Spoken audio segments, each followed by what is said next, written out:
Welcome to today's Lunch and Learn. This one is resilience building, bouncing back from setbacks with strength. For those of you who know me, hello. For those of you who don't, I'm Kat Newport, conflict to growth architect, change navigator, and founder of Oculus Inc. I am a senior level manager director with many years of experience in organizational development, change and risk management, training, coaching, and quality assurance. So feel free to turn off your camera and grab your lunch while I share insights for the next 30 minutes. Once the presentation is done, I will stop recording so everyone can feel more comfortable and provide you some time to ask questions and engage if that's something you would like to do. So let's jump right in. Today, we're going to be chatting about something super important, resilience. You might be wondering why I'm interested about it, how I came to be part of it. When I was working on my book, Smart Conflict, I figured that the absolute rock stars in handling conflicts are the ones with deep wells of resilience. So they ended up going hand in hand, hence me starting on my second book, even before the first one's been published. So keep your eye on the horizon.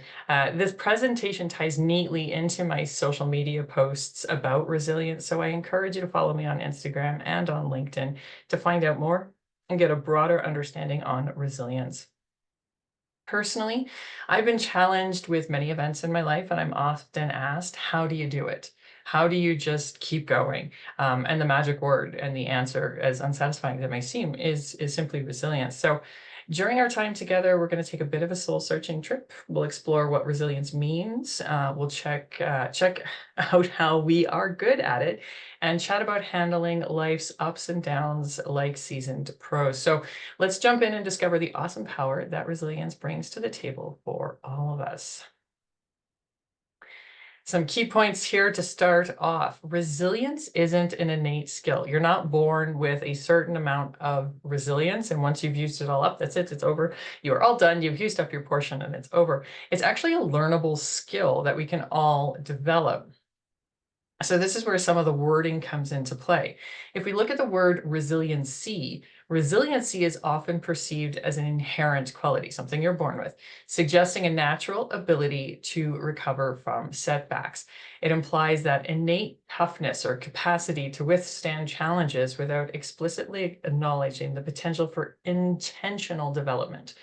The term resiliency tends to lean towards a fixed trait that an individual possesses. Either you have it or you don't. But when you look at the word resilience, which is what this entire presentation is about, resilience, on the other hand, is viewed as a dynamic and learnable skill. It emphasizes the ability to adapt, recover, and grow in the face of adversity through intentional actions and strategies. Unlike resiliency, resilience recognizes that individuals can actively build and enhance their capacity to navigate challenges. So something you might not have handled so great in the past, you can handle better in the future. And this fosters that mindset that embraces setbacks as opportunities for personal development and growth. Resilience is not about withstanding the storm. Resilience is about bouncing back from setbacks and strength. Hence the picture of the tree on the slide. It's not still there because it stands rock solid. It's still there because it's bent and moves with and bounces back from the events around it. So resilience is not merely about withstanding the impact of a challenging event. Rather, it's the art of bouncing back from setbacks with newfound strength and adaptability. It goes beyond enduring difficulties stoically. I can deal with it. It actually involves an active process of recovery and growth. So there's two additional steps on getting through the event. So there's recovery and growth on top of it. So resilience is the ability to face adversity, absorb its impact, and then emerge from the experience with increased fortitude, wisdom, and a positive outlook. It's a dynamic response to setbacks that transforms adversity into a catalyst for personal development and a source of inner strength. Stay with me. Your power lies in choosing how you respond to life's challenges.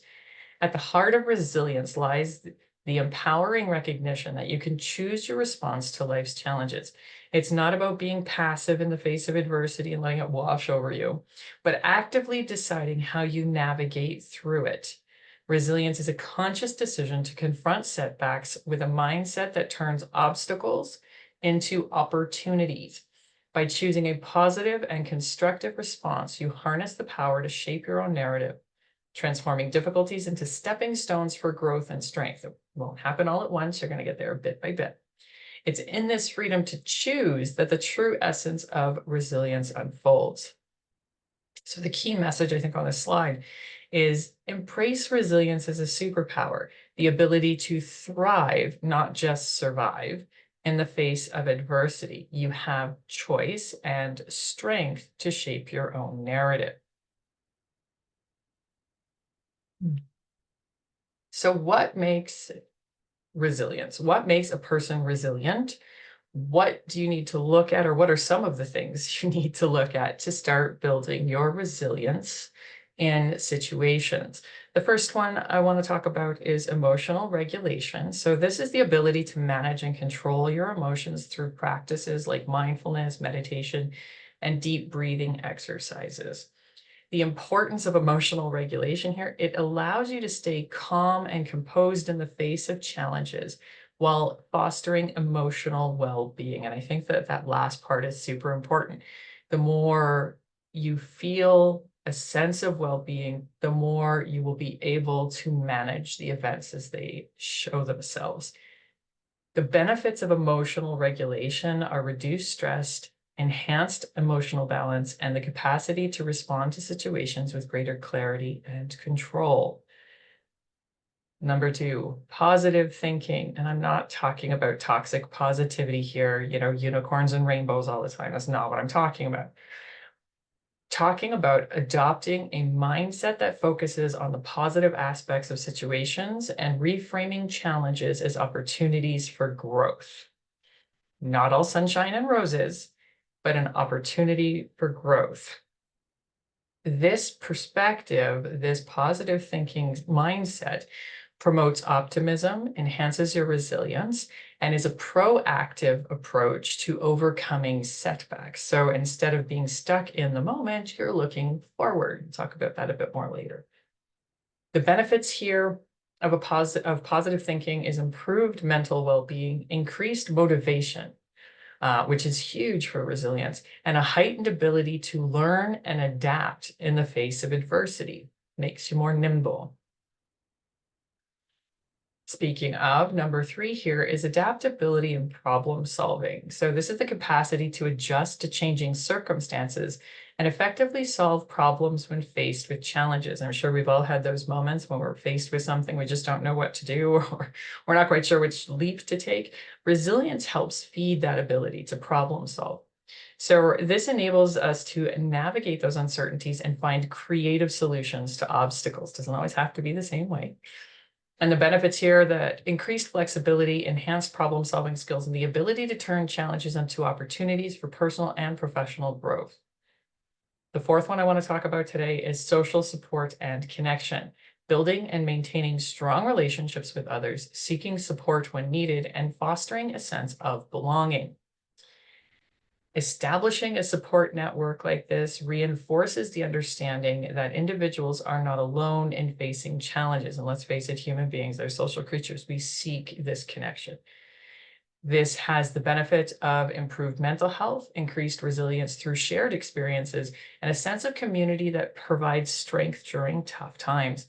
These components, so emotional regulation, positive thinking, adaptability and problem solving, social support, connection, collectively contribute to a well-rounded resilience, offering individuals a tool to navigate life's complexities. I need coffee. With strength, adaptability, and a positive mindset. And these are only 4. I subscribe to 9. And again, if you're following me on Instagram or on LinkedIn, you've seen my resiliency posts come through lately. I encourage you to check them out. So let's dive deeper into emotional regulation. Emotional regulation is like being the captain of your own ship, steering through the seas of feelings that make us uniquely human. Each of us has our own emotional landscape, and managing those emotions is a job that falls squarely on our shoulders. No one can manage these emotions but us. Social connections help, but they're still ours to manage. So a few things that you're going to want to do when thinking about emotional regulation as you move towards greater resilience.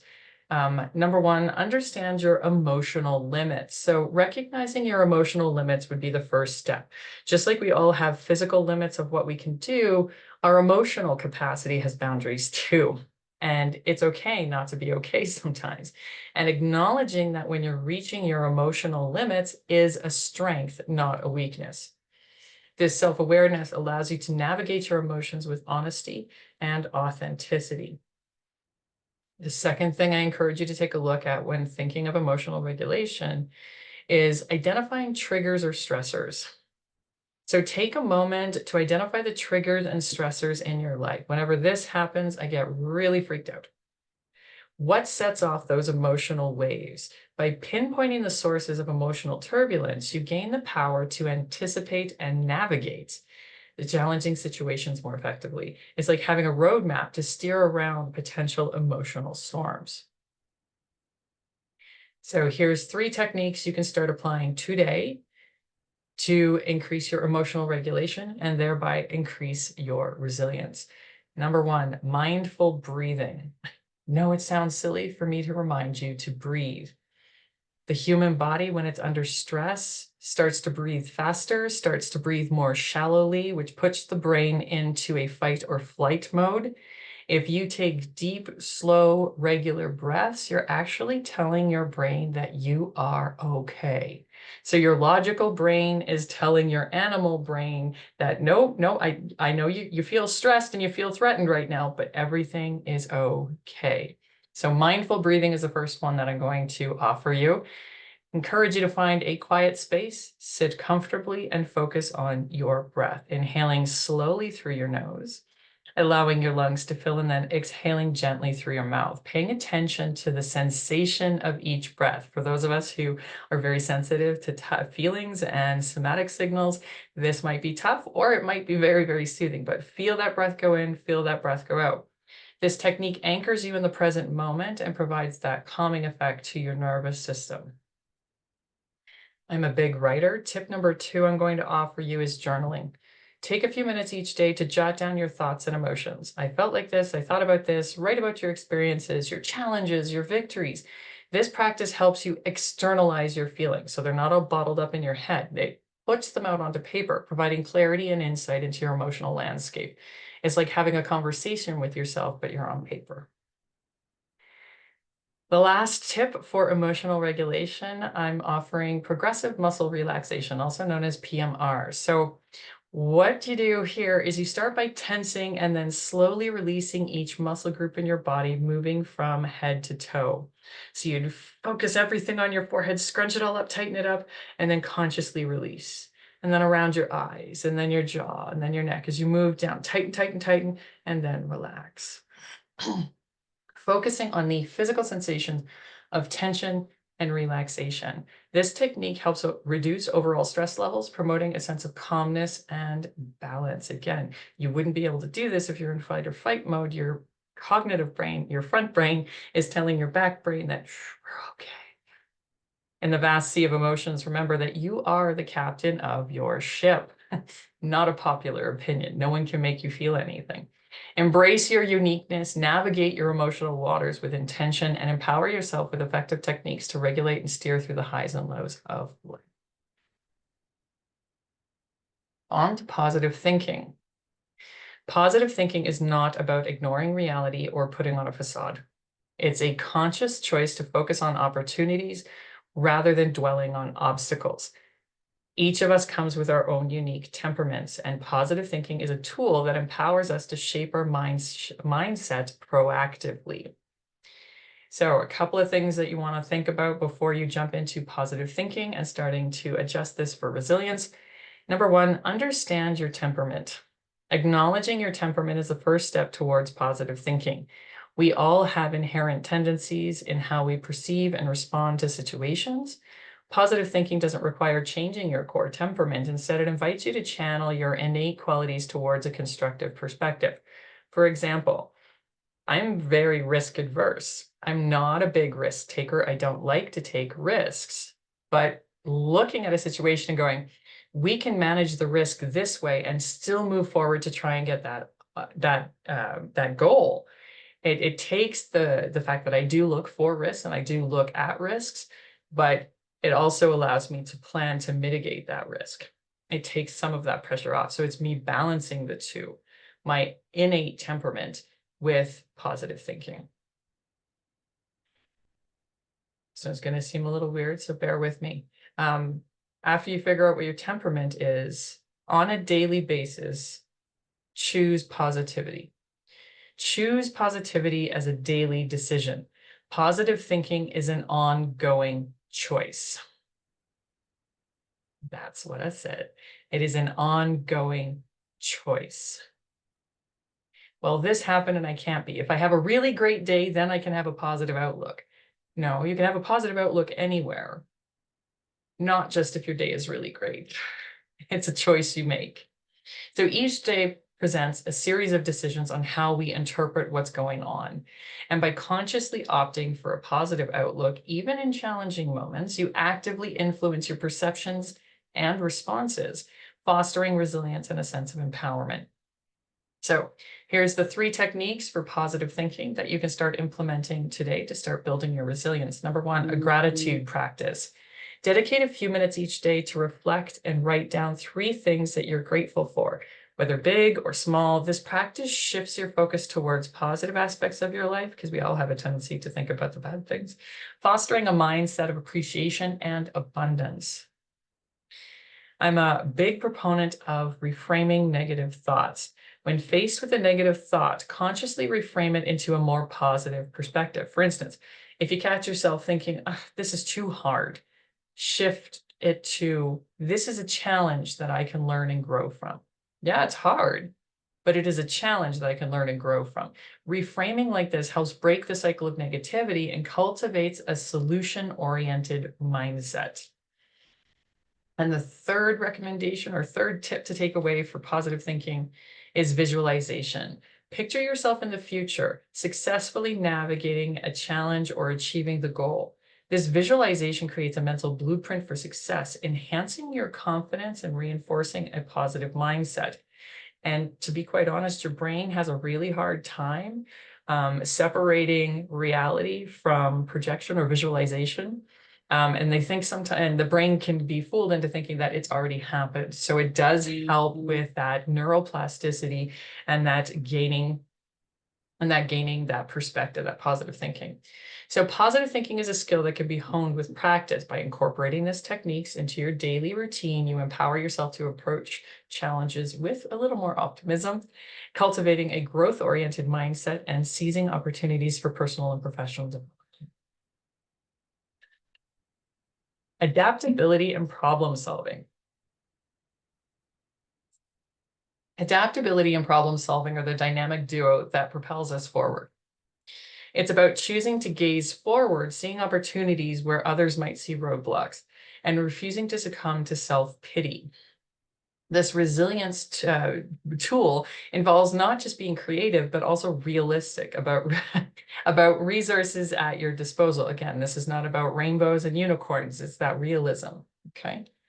Forward-looking mindset. So one of the 2 things you really want to take a look at before you jump into adaptability and a problem-solving mindset, pushing you into a more resilient frame, is honing a forward-looking mindset. The foundation of adaptability is that forward-looking mindset. Instead of dwelling on what went wrong, shift your focus onto what lies ahead and embrace change as a constant.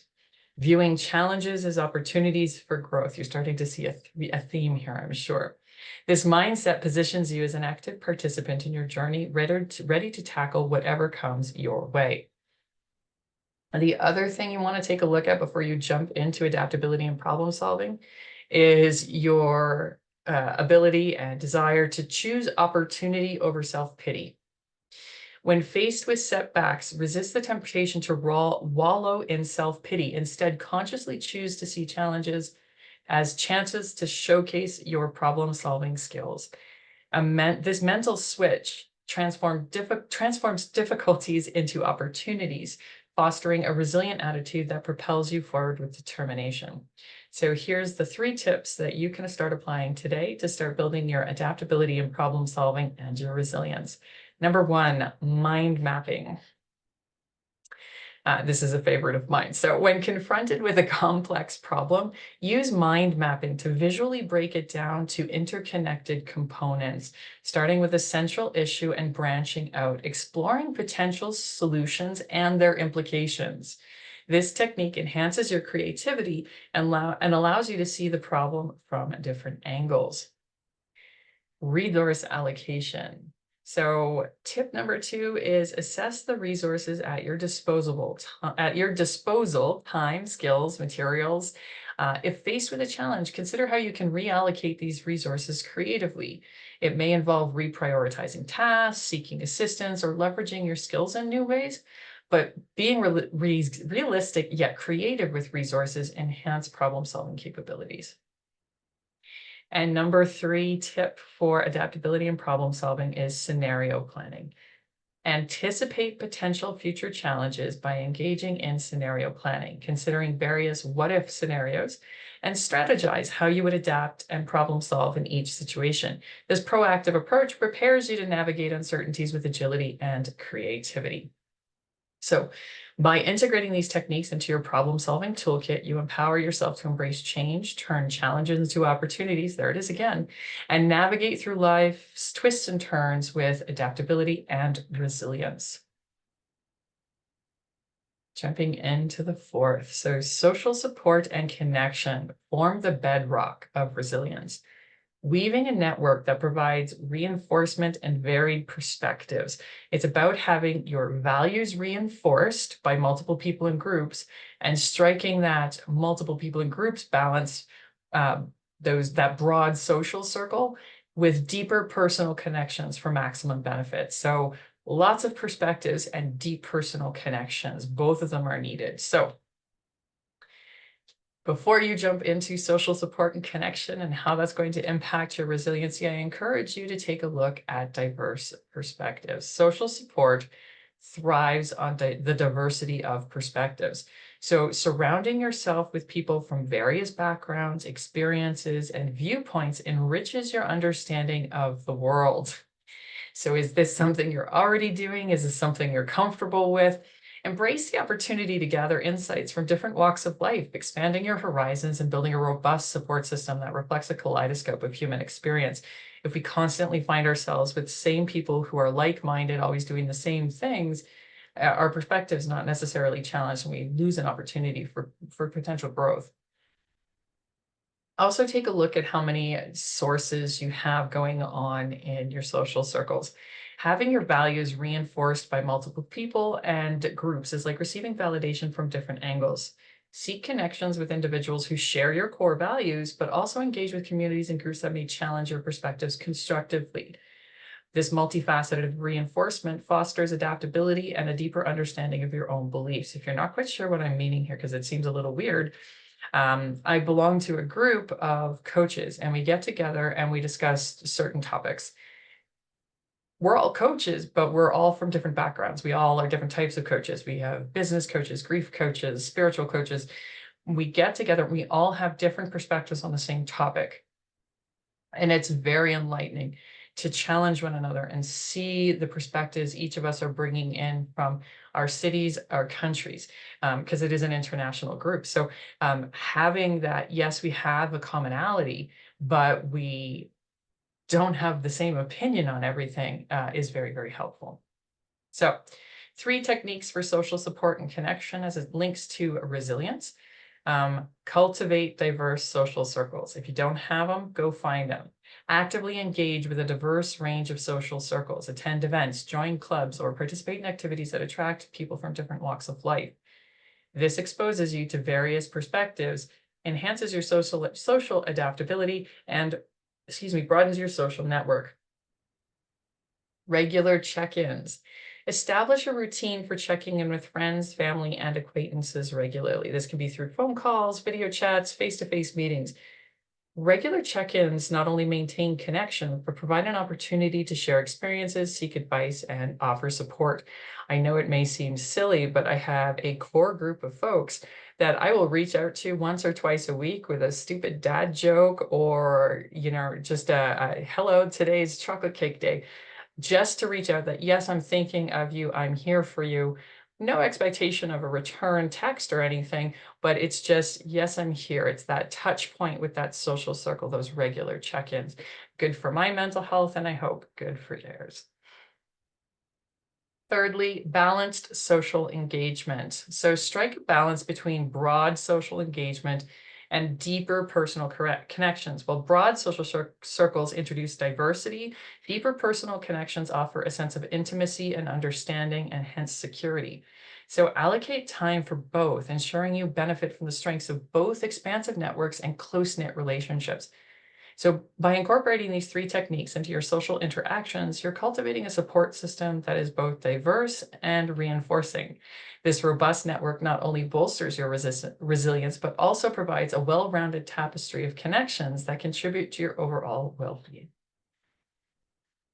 And this is us sliding into home plate here. So let's distill our takeaways. Important things to pull from today's session. Resilience is a choice. Remember, resilience is not a predetermined trait, but a conscious choice. It's something that can be grown. It's about deciding to respond positively when faced with an unpredictable or surprising twist of fate. You can grow your resilience. Recognize that resilience can be cultivated. It is a skill you can nurture and strengthen over time through intentional choices and actions. The foundations of resilience. So delve into the foundations: emotional regulation, positive thinking, adaptability, and social connection. These pillars serve as building blocks for a resilient mindset. Remember, I subscribe to 9 different pillars. I gave you 4 of them today. Follow me on Instagram or on LinkedIn, and you can take a look at my historical posts and find out what the others are. Choices in the face of challenges. Understand that those labeled as resilient are individuals making beneficial choices in response to challenges. It's not about avoiding difficulties, but about navigating them with a proactive and growth-oriented mindset. And number 5, here's an extra. Seek role models for inspiration, not comparison, inspiration. Seek inspiration from role models who exemplify resilience. Learn from their journeys and incorporate valuable insights into your own path of resilience building.